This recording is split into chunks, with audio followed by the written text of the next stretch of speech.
Hey guys, welcome to the CSS portion of our quiz application development.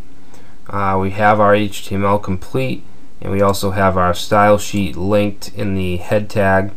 So let's go over to style.css, and first thing we want to do is define our core styles. So we'll start at the body. Nothing major. We're just going to set a font family, and we're going to set that to Arial. The size of the font.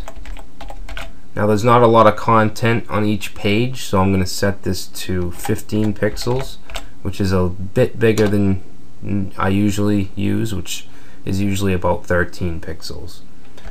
Let's see, line height, we'll make that 1.6 em, and then the background of the body is just going to be a really light gray. Alright, so next thing is the list items, and I just want one thing here. I just want to take away the bullets, so I'm going to set list style to none.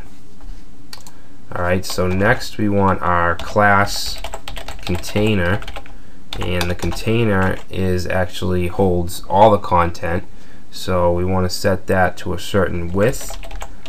Now I could say something like width 800 pixels, but I want this to be responsive. I want the container to shrink along with the device size, so we're going to set this to a percentage.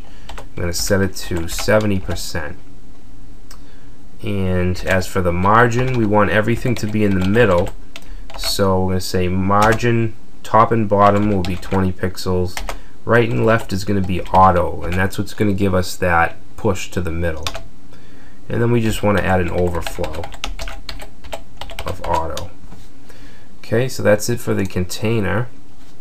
Next we have our pull left and pull rights. So basically all this is going to do is float it to the left.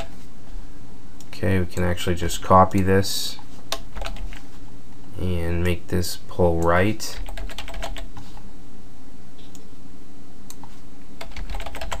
Alright, next we have the header,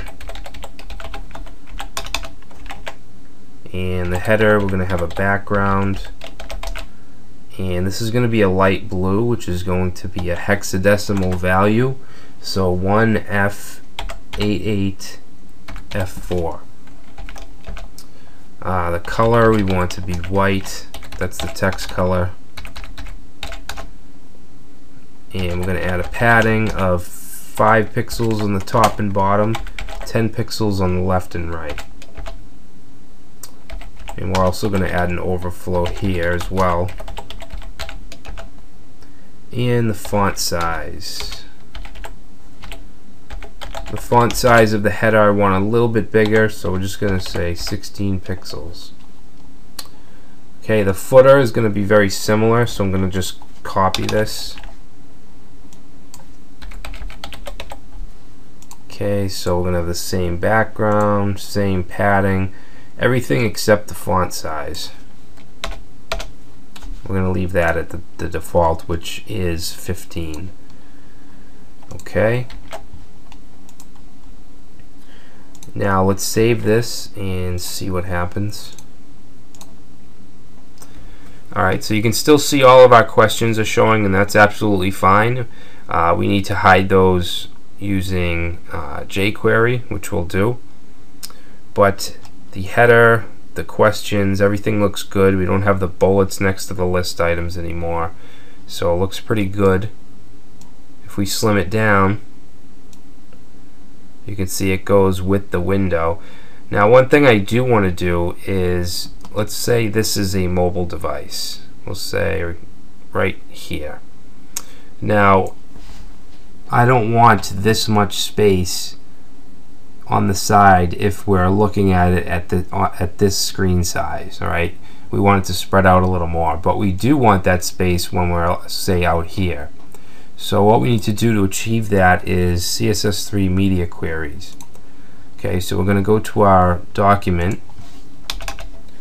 and what we're going to do is set a media query which will say that we want the spaces to be smaller if the window is under 900 pixels. So I would say 900 pixels is somewhere around here. So when we go lower than that, I want the size to shrink. Okay, so let me show you how we can do that here. What we want to do is say at media only screen. Okay, so this won't apply to any print views or anything like that. And then we want some parentheses. We're going to say max width 900 pixels. Okay, and we're going to set some curly braces here.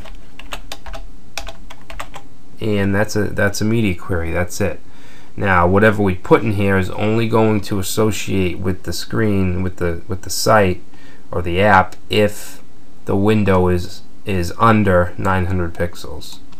So let me just grab this container object here, put that in there, and I want to take away all this because that can stay the same. Let me move this out. Basically, all I want here is to change the 70 to 90. Okay, so if we save that, and let's look at it in normal view, you can see it looks the same, but if we go down to right here, this spot here where it changes, this is 900 pixels. When we get down to 900 pixels, you can see that it gets wider. It gets to this 90% that we added. Okay, so now if we slim down even more, down to mobile version, it looks a lot better because it's not so much pushed in the middle. We have more leeway on the edges here. Okay, so basically this is a responsive design. This will look fine on any mobile device, any iPad or tablet, anything like that. So that's really it for the CSS. Next we will start looking at JavaScript and jQuery. We want to be able to hide all these questions and just have the first one display. So we'll be getting into that next.